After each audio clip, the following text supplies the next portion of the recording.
Um, Thank you to South Florida Hospital News. Thank you to Broward County Medical Association and all of the local GME programs. And there's a fair amount of actually physicians that are on today's webinar.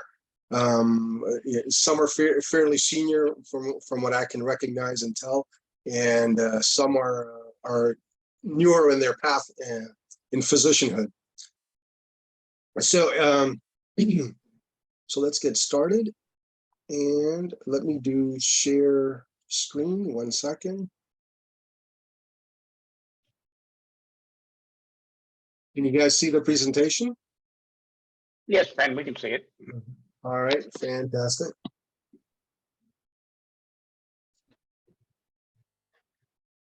How about, no.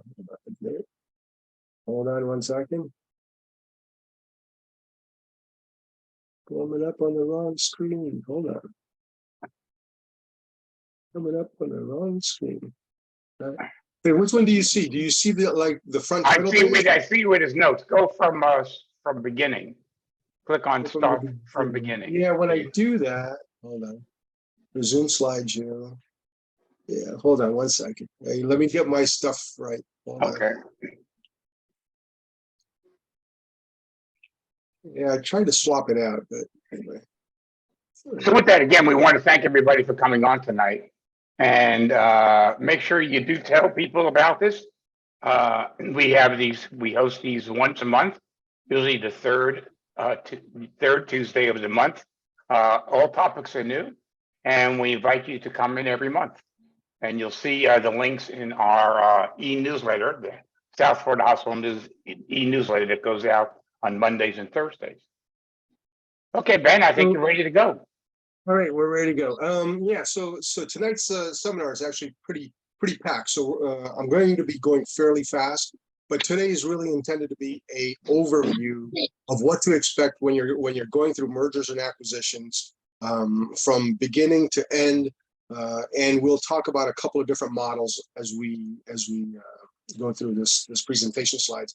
Just to give you a brief idea as to what I do. I do healthcare law, and healthcare law is all I do. I have a bachelor's from Florida International University in accounting. After that, I became a CPA. After I became a CPA, I decided to go to law school. And in law school, I picked pretty much the litigation route, and that was for civil litigation. And then once I got done with that, I also did a LLM, which is called a Masters of Taxation in Corporate Transactions. And as of in the last 10 years, I also did a Master's of Public Health from Yale University.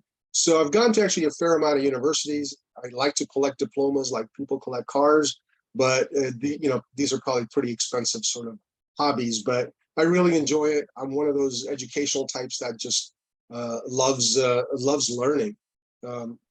So by way of experience, I've actually worked inside large size businesses, small size businesses. I started off my career at Florida Power and Light, which was called FPL Group back then. Now it's called Next Era. I went on to go work at LeBlanc and Royal Telecom, where I did mergers and acquisitions. At FPL Group, all I did was divestitures. So I was involved in a group that all we did was we sold companies that belonged to the parent company. And then in my next job, all I did was acquire businesses at LeBlanc and Royal Telecom. Then I went on to go work at different law firms, including Atlas Perlman, where I did primarily IPOs and public offerings, and I worked on those sorts of projects. Then I went on to go work as in-house counsel at American Medical Depot. I had my own law firm for a good number of years with 2 other partners. And then I decided to go off on my own, and I started working at Broward Health. I've also worked inside Health First and Jupiter Medical Center. And in the last 3-4 years, I started off my own firm called Mirza Healthcare Law. And so here, all we do is healthcare law. And that's the introduction to me. So today we're going to be talking about how practices merge, how they come together, what sorts of pitfalls there are in these transactions, And what we'll talk about is how there's different strategies followed by the acquirer as well as by the seller.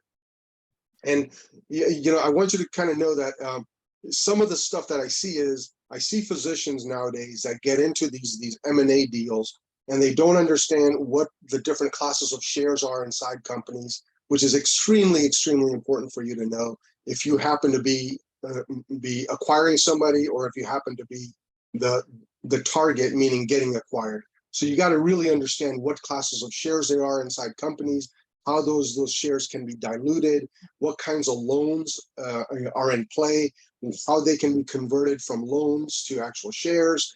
You've got to understand how the control of the business works. And there's a lot of mechanics and how those play out.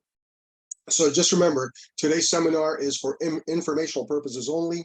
It is only an educational session. It is not intended to be legal advice. Think of it as more like an overview and a brainstorming session that you're going to go through. If you're into mergers and acquisitions, I hope that this will shed some light as to what you can and cannot do in the healthcare industry. So, like all things, I like to start off with what are the market forces in place, just to get everybody's head into the right frame and the context of where I'm coming from.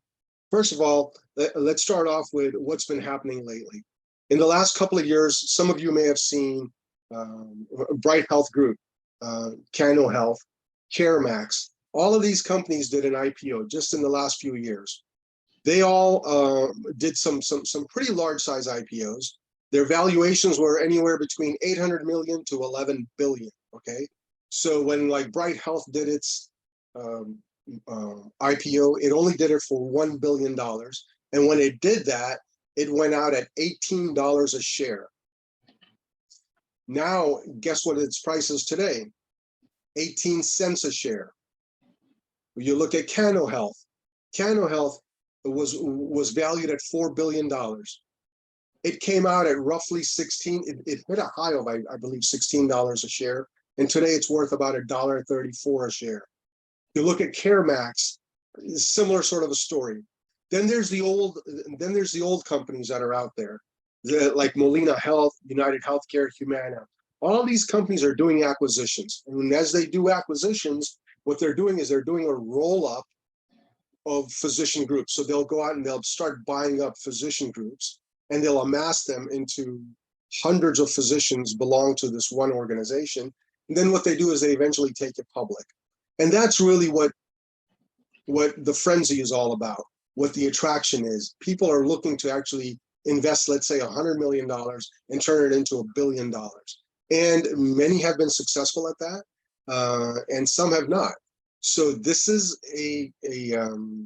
this is not just black and white math, but it's also a art. There's an art form to doing this. If you look at this particular slide, and you might see a couple of lovebirds on the upper left-hand side, and on the bottom right-hand side, you see a blackbird and a vulture. The reason why I wanted to bring that to your attention was there's certain professions that allow for mixing and non-mixing. So like, for example, if there's CPAs, only other CPAs can be partners in a CPA firm, meaning true partners. When it comes to lawyers, only lawyers can be partners with other lawyers, right? So you look at these I think they're lovebirds or parakeets. Somebody will correct me on that. If you know, just kind of put it in the chat for me, please. So when you look at lawyers, lawyers can only be partners with other lawyers. When it comes to dentists can only be partners with other dentists. Chiropractors, only with chiropractors. Optometrists, only with optometrists. It is here in the area of physicians that it gets murky, that the business has gotten so complicated that the government has actually allowed for business persons to come in and become partners with physicians. And as they become partners with physicians, as you can imagine, one has a profit motive and the other one has a healthcare motive. So one is patient-centric and the other one is money-centric. And in this market, that's really playing out to its fullest. So what are some of the forces behind all this?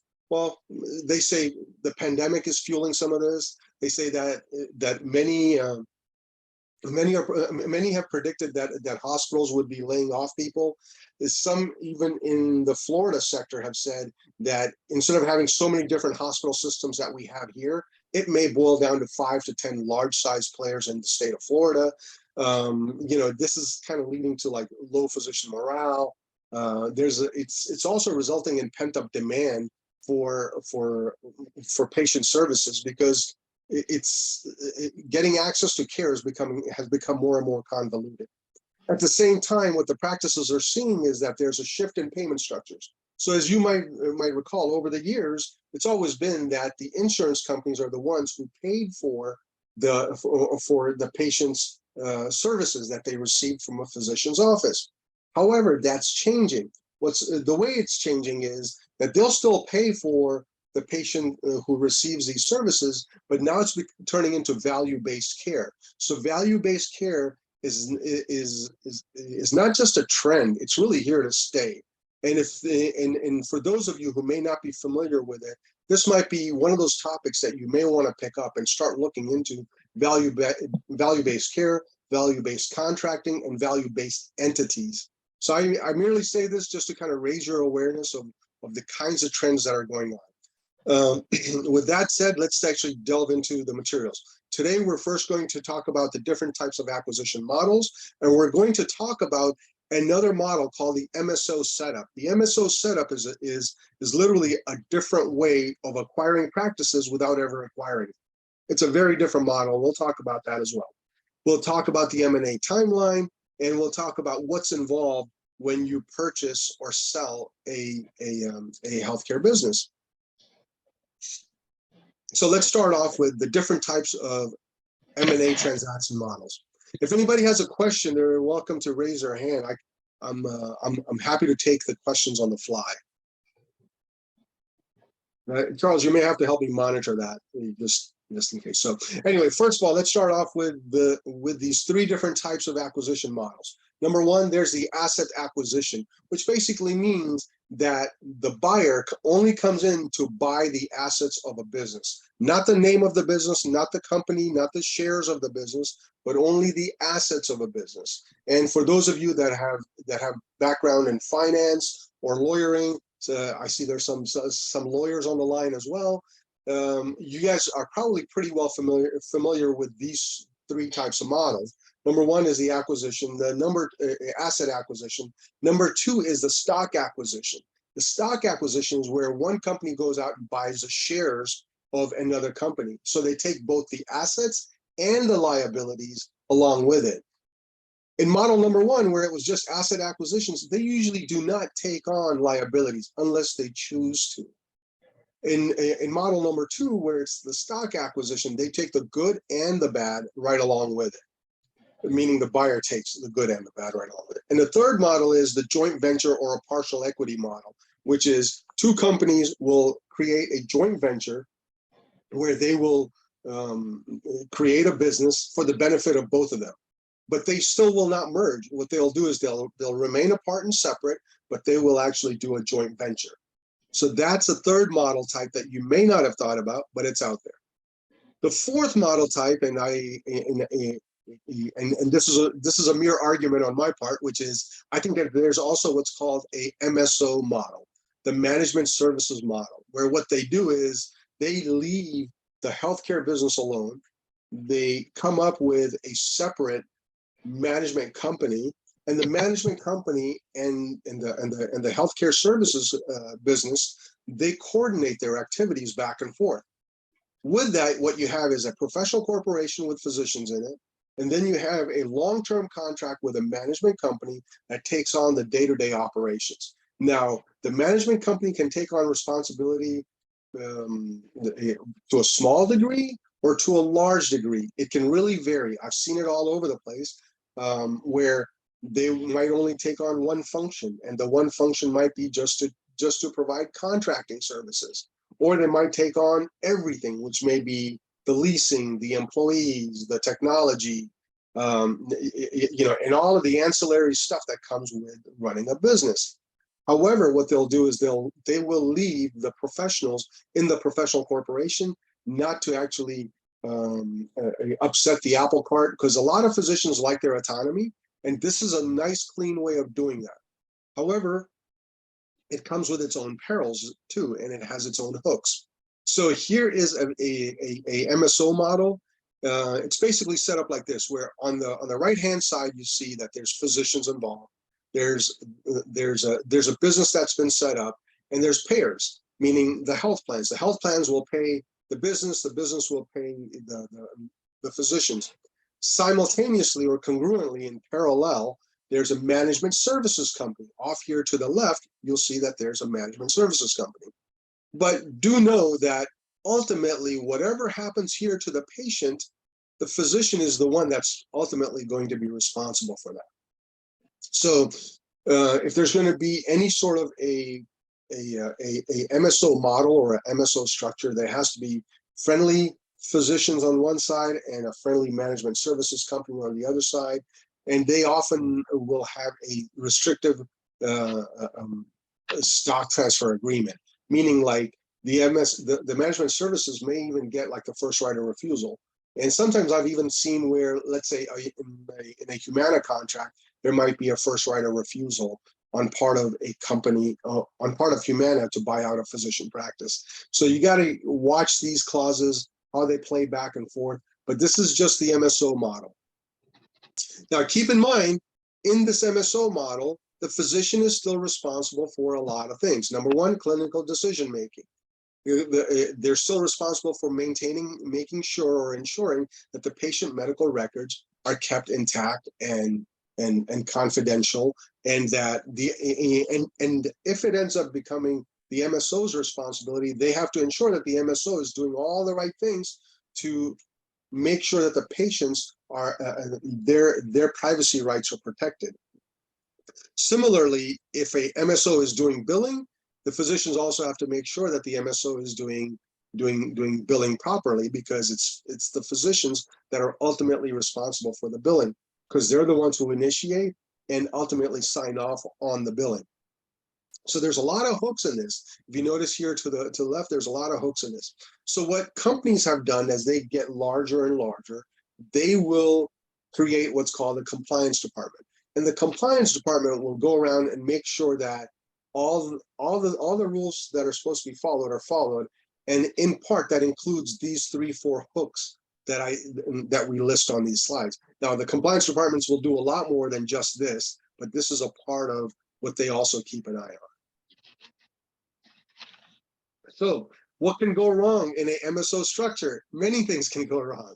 Okay, so an MSO company can go bankrupt. The MSO company can fail to pay rent. The MSO company can run out of money. The MSO company, fails to report compliance issues back to the physicians. The physician employees complain, can complain that they actually never got a say-so in the business. So a lot of things can go wrong here, but nonetheless, it's a model that's in the marketplace, that has worked, that could work, and that's also failed at the same time. So there's a lot of pluses and minuses to this, but it's just something to keep in mind, because this is an alternative to merging or acquiring a business. And that's why I wanted to really touch on this. So let's get started on how do you go to market. So number one, if a business is getting ready to go to market, the first thing it needs to do is it's got to plan this out a couple of years in advance. It's got to create curb appeal. Before a business decides to sell, going to market means selling the business, and just in case if somebody didn't know that, but it means selling the business. So before you go and sell the business, it's just like selling a house. You got to create curb appeal. You got to make it look attractive, and you got to make sure that its best attributes rise to the top, and it really makes it stand out. So it's got to look at, what are its contractual constraints. Like I mentioned a little while ago, there are sometimes hooks inside these businesses. So there might be another business partner that has a right of first refusal before you can sell the business. So you have to clear through those things. You also have to make sure that the business comes together as one voice. So whoever is selling They have to make sure that there's one person that will speak on behalf of the business. However, it may be a voting, there may be a voting that takes place in the background, but the one voice is the one that carries the voice for the business. What you would ideally do is you would identify a team, somebody in finance, somebody in operations, somebody in compliance, as well as the people that are in the lead for leading that transaction. And each team player is responsible for their part. Acquisitions do not happen in a vacuum. They happen as a team. So like, for example, ideally you're going to have a lawyer, obviously, and you're obviously going to have some sort of a financial type, which is usually a CPA. And then what you're going to have is an operations person, and you're definitely going to also have a physician that's going to be involved with guiding this transaction through.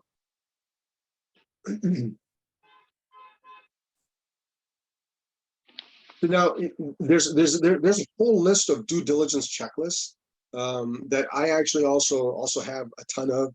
I've got some due diligence checklists that are only like 20 items, and I have other due diligence checklists that are like 200 items. So it can be a fairly long or short due diligence checklist, and it can really vary. So just know that there here are the steps as to what is involved in a acquisition. Number one, you're going to start off with like matchmaking. Before you even get into mergers and acquisitions, the first thing you're going to want to do is you're going to want to make sure that that whoever is advising you has been in the industry, understands the industry, and has the ability to guide you and help you meet the right persons. So step number one begins years in advance, okay? So then as you get closer to the time of when you're about to buy or sell a business, there's always a non-disclosure agreement that's entered into. And the non-disclosure agreement could be one way, meaning it only applies to the one party, maybe let's say the acquirer. An acquirer is usually the one that's receiving the information, or it could be mutual. And I usually like it mutual because I think the buyers and the sellers should both exchange information that they need to candidly share with each other. So that's step number two. Then what'll happen is once that non-disclosure is signed, step number three is an initial exchange of basic information, meaning a basic profile of what the business is about. That may include business, financial statements, business schedules, just the overall schematic as to how the operations work. Like where are their different medical centers, what kinds of assets that they hold, what kinds of customer or patient base that they have, what kinds of insurance contracts they have. But still, this is a very high level view of all of those many attributes that these businesses have. Step number four would be really the senior management holds a management meeting inside the company. So whether you're a target, meaning the selling company, or the buyer, each side will have a senior management team that's designated. So just like we talked about, having a finance person, an operations person, a medical person is a must on any team. And obviously a lawyer will play a role in that.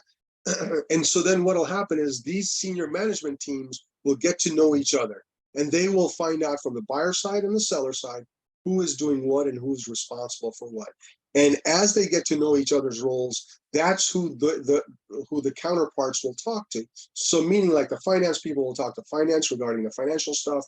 The operations people will talk to the operations people to get the operations information from each other. And remember, this information should ideally flow both ways, although I've seen deals where it doesn't flow both ways and it's not always shared equally, because sometimes what will happen is one company is not just bigger, but a lot bigger, and they have other confidential things that they want to keep confidential. Now, on part of the seller, I think that that's a mistake, because a lot of times when the buyer is buying that company, there's usually what's considered a down payment, the initial payment at closing, and then like a final payout a year or two later. And if that's occurring, the seller needs to know how good is that company that they are giving a loan note to. meaning that the buyer will often say, we will give you, like, let's say it's a $5 million deal. They'll say, we'll put down $1 million today, $3 million at closing, and then the fifth of the $5 million will be given to the seller 1 or 2 years down the road.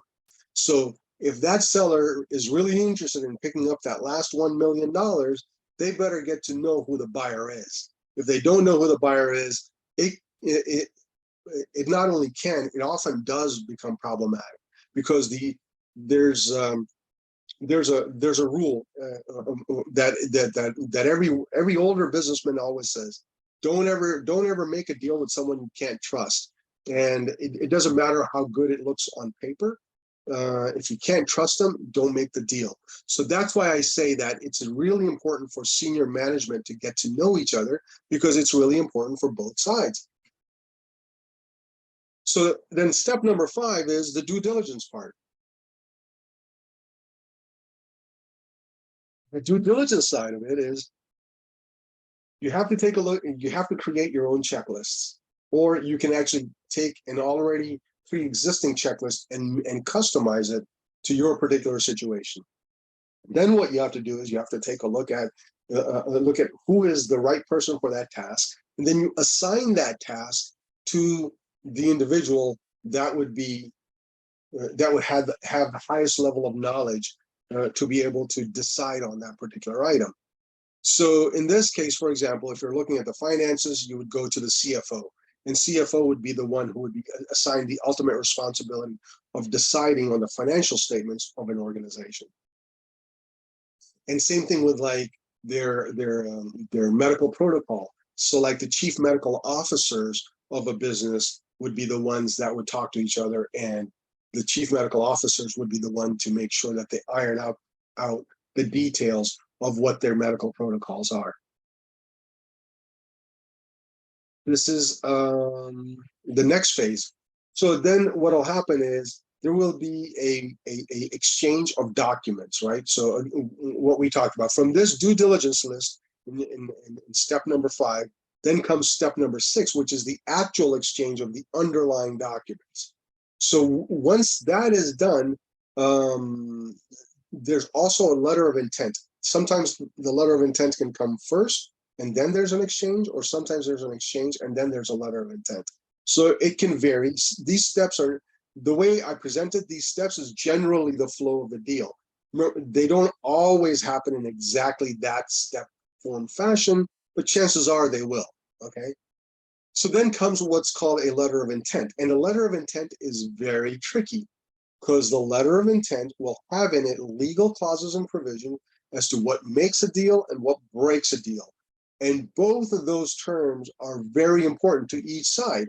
So meaning, for example, if the buyer says, hey, I'll pay you $10 million for this particular deal, and the seller says, oh yeah, $10 million is a great deal, the buyer might want certain clauses that lets them out of it if the underlying information in those documents and what they come to find out is not exactly true. Conversely, the seller might think, oh yeah, $10 million is a fantastic deal, and I don't want the buyer to walk away from this. So their motives may be different. And conversely, it might be the opposite. They might be where the seller might say, I am not willing to accept a price that's, let's say in that particular deal, it was a $10 million deal, that they are not willing to sell their business for less than 5 million or 7 million or 8 million, whatever that dollar price is they have in mind. They may want to put in provisions like that into that letter of intent. So the letter of intent, as small and as innocuous as it sounds, it's not. I have seen the enforcement of these things, and it can come back to bite the other side. So as this comes along, there's a deal, there's an exchange of documents. Step number 8 is really a deep dive due diligence that takes place. So what'll happen is that each responsible party, their lawyers, their accountants, their business analytics people, their physicians, will all take a deep dive into the underlying data, the reports, the documents that really make up that business. and they will evaluate it. They will value. What they'll do is they'll evaluate each of those areas. Then what they'll do is they will reevaluate the deal. So for example, if in step number 7, they came up with a $10 million deal, once they've seen everything that's behind the curtain and they see all of those documents and reports and so forth, is it still worth $10 million? Sometimes, to a buyer's surprise, it could be worth more than $10 million. And they're like, hush, hush, don't tell the seller about it. And conversely, they may not ever even find out about certain things. So, but we'll talk about that a little bit later as to how buyers and sellers get their arms around undisclosed issues. So finally, what will happen is there will be a written agreement put together. And a written agreement is really where you finalize the deal's specific terms. The letter of intents are usually short. They're usually anywhere from 5 to 10 pages long on most normal deals that are like, 1 to 5 physician big. But if it's something bigger than that, then the letter of intent can obviously get longer. But now in step number 10, that's the actual memorialization of the deal. This is where all of the details are worked out. And as they say, the devil is in the details. So by this stage, going from step 1 to step 10, this could easily take you 3 months to even as long as 6 months, and I've seen it take as long as a year. So these steps go at different paces with different sorts of companies and with different styles of management. Again, it's rare that you see a deal that happens in less than 60 days. Really, really rare. Although I've done a couple of them that happened that quickly, but that's only because both sides were in a rush. Usually they take 3 to 6 months to make these deals happen. So once that deal is signed, if it is a large size organization, meaning greater than it used to be, where if an organization was larger than $75 million, it would have to go and get a FTC approval to be able to merge or buy that particular transaction, because it would have to pass legal muster as it relates to the antitrust laws. But that's not the only thing. There's also things having to do with a change of ownership. So you have to get the change of ownership from one entity to the next also to get signed off. And change of ownership is often called a CHOW, C-H-O-W, like a CHOW application. So you may have heard that if you're in the healthcare space. A CHOW application is typically what's filed with the Department of Health, and sometimes it's done so that the approval is done. Once the approval is done, only then does the deal go through. Otherwise, it doesn't. So you've got to make sure that that step number 11, all of your regulatory paperwork is taken care of and everyone complies with it. So once the regulatory paperwork happens, then what will happen is that the closing has in fact taken place, and then it's time to do what's called assimilation of data, right? Assimilation. Well, sorry, you actually start planning for the assimilation of systems and data. How are you going to bring in this new segment of business into your business? Or how are you as a target going to merge into this new entity? I've seen it where physicians will say, I am not going to go with a new company if we are changing electronic healthcare records systems. So the EHRs, if they're changing out EHRs, they're like, I don't want to learn any of that stuff all over from scratch, because I may be at the age of 65, 75 years old. And they're like, I don't want to learn it all over again. I'm out. So you've got to really plan this sort of stuff out. There's also assimilation of one business merging into the other. That's planned out at the departmental levels. It's done by key management personnel. And then there's also a financial plan of assimilation. Actually, what they do is it's considered a purchase method, and you've got to figure out how the financial statements will come in together and how they will merge. There's all kinds of creation of schedules that helps make all of these assimilations take place. And that's how you get through step number 15. So once all of that planning is done, you've got your regulatory approval, then what will also happen is they will ask for certain legal opinions to to be issued as to that transaction. So a lot of times the law firms will again have another role to play, which is to issue a legal opinion, whether the merging of something or whether a certain exposure has a high risk, low risk, medium risk. They will opine on what kinds of risks the businesses are facing. They will then prepare for exchanging of the funds or stock, depending on how the deal is structured. So the buyer will then deposit money into a trust account. It's usually a lawyer's trust account that it goes into, but it doesn't have to be. Sometimes it's wired directly through a banker or goes into a banker's trust account. And then what will happen is that each side confirms that the money is there. If it involves money. However, if it involves an exchange of shares, meaning one company, what the seller picks up shares of the buying company, then there has to be an exchange of documents as it relates to signature and them getting assimilated into what's called their cap table, the capitalization table. So the sellers will become officially a part of the shareholder community of the buyer. Does that make sense to you guys?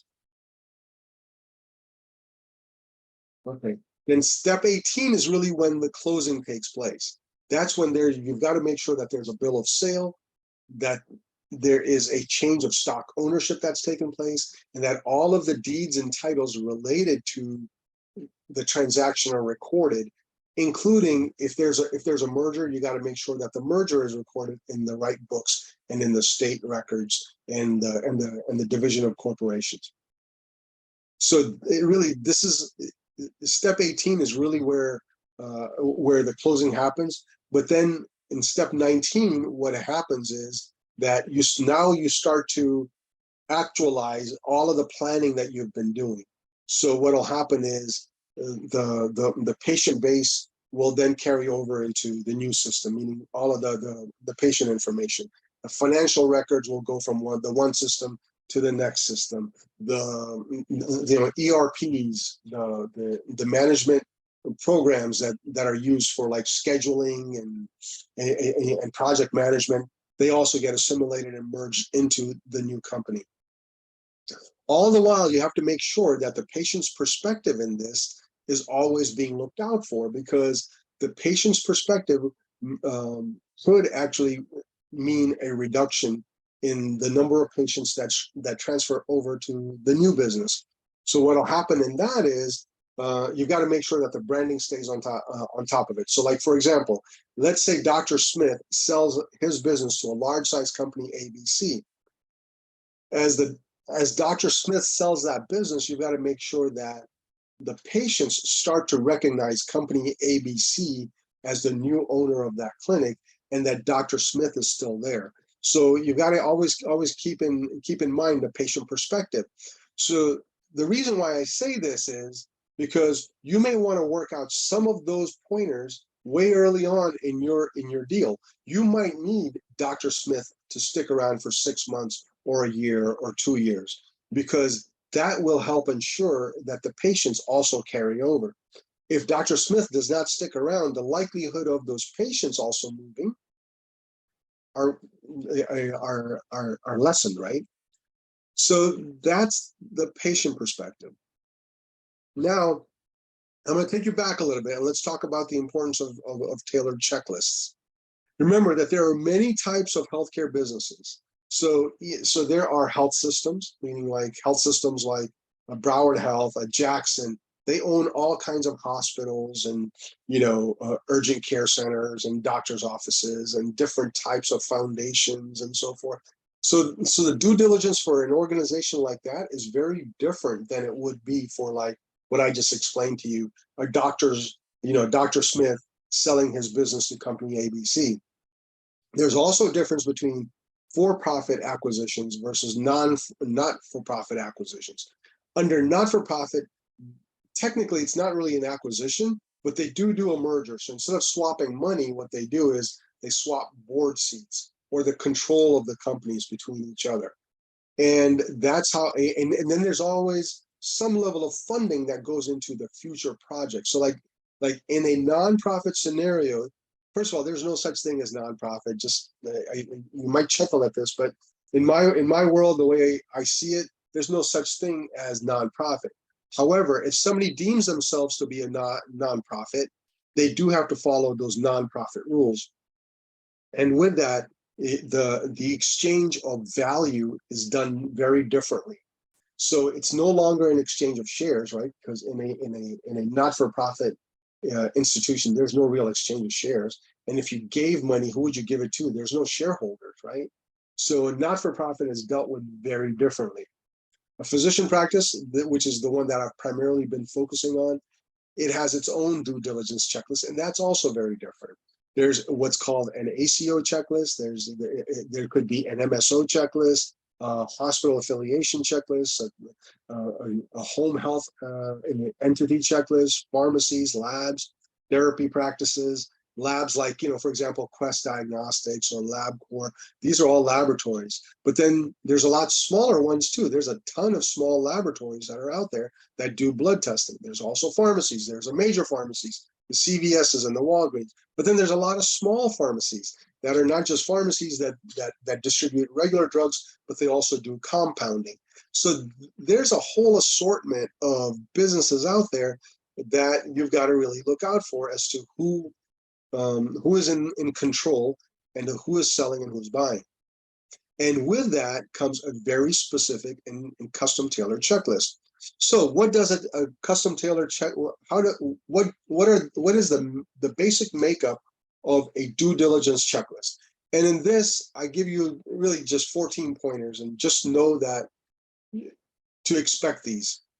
Whether you're buying or you're selling a business, you got to review the corporate records. And when you review those corporate records, you got to review the articles of incorporation, the operating agreements, the bylaws, the shareholder rosters, meaning the cap tables, the board meeting minutes as to what's been going on in the company. And those are just your corporate records. Then there's the organizational structure. You got to take a look at how the departments are set up, what employees report to whom, and that's a whole other organizational HR study that takes place. And who's getting what salary? Are you in the right salary brackets? Will the salary of the seller match the salary bands of the buyer? There's financial statements. There will be a section on financial statements, meaning like they'll ask for balance sheet, income statement, cash flow statement, and then also like bank statements at the same time. There could be there's often a request for what the hard assets of the business is. There's a request for list out all of the real estate that the company owns.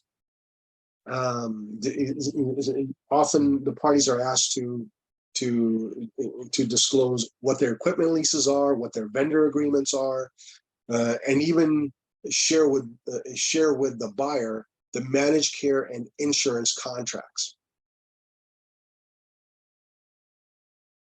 Now, the due diligence list goes on, but here's some of the other stuff, like, for example, threatened or pending litigation.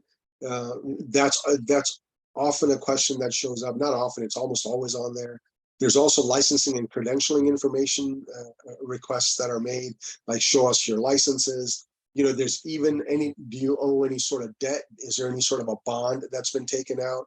Because those debt instruments can often have covenants that may get triggered, and it could have other repercussions to it. There's even like support services. You got to disclose who your support services are.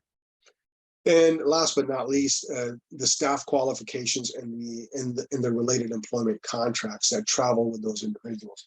So this is a really basic checklist with only 14 bullet points, but just know that these are the kinds of things you're going to be looking at. I'm saying them rather fast, so what I will do at the end of this is I will email you my presentation so you have it, so you can actually take a look at it when you're going through this sort of a scenario. Now, when it comes to compliance, reps, and warranties, remember that each side has to warrant that everything that it told the other side is true and accurate. So that's what's called reps and warranties. So reps means representations, and warranties mean that they stand behind those representations. So like, for example, if Dr. Smith says, hey, I've never been sued and I am currently under no litigation, that's a representation. So what they do is Dr. Smith has to warrant that, and the buyer can hold him responsible for violating that. So let's say in that scenario, Dr. Smith now sells off his business, and only come to find out, the buyer finds out that, hey, Dr. Smith, in fact, does have a outstanding lawsuit that he never told us about. Then what will happen is that there's going to be some sort of a clawback of something.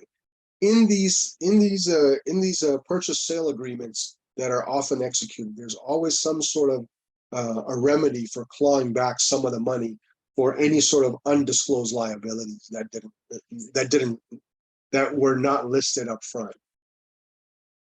So what will happen is everybody will be required to say on each side, basically, that we did not violate any Stark laws, any anti-kickback statutes. Now, if you notice, these are very specific to the healthcare industry. In other industries, there will be other sorts of regulations, but in the healthcare industry, which is where I work, these are the kinds of things that are warranted. That everyone has complied with all of the HIPAA rules and regulations, the EMTALA regulations. For those of you who don't know what EMTALA is, it's actually a emergency medical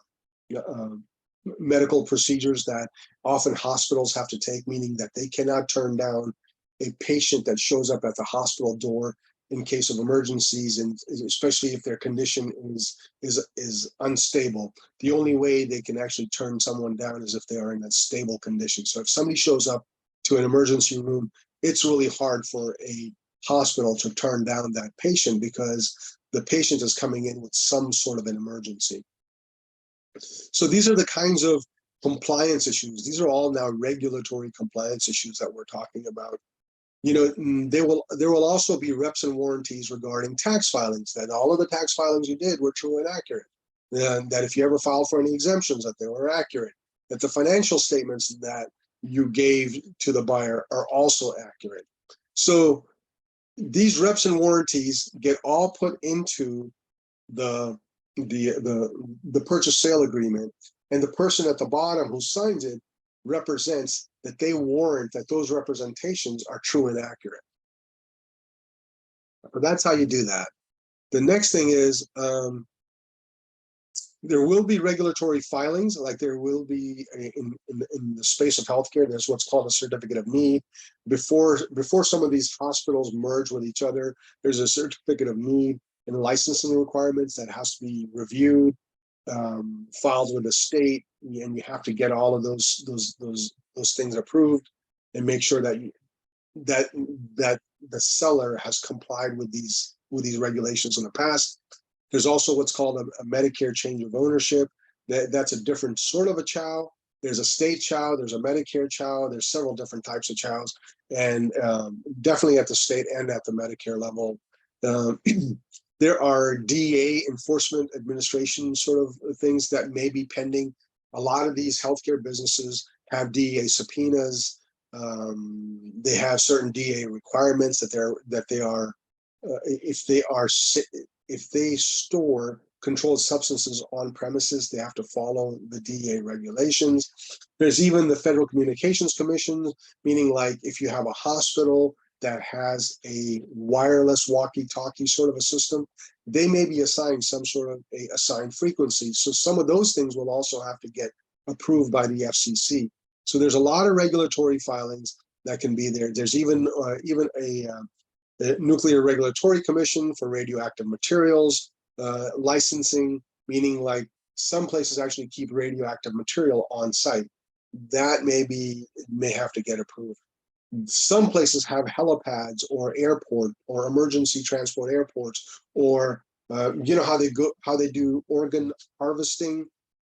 There may be people flying out to go and do organ harvesting. So there's actually specific Federal Aviation Administration permits that are issued with these helipads and the airport and the permits that are related to these things. There may even be a state attorney general approval that's required, especially when it comes to a not-for-profit. The FTC has a threshold of 92 million. I was incorrect earlier when I said 75 million.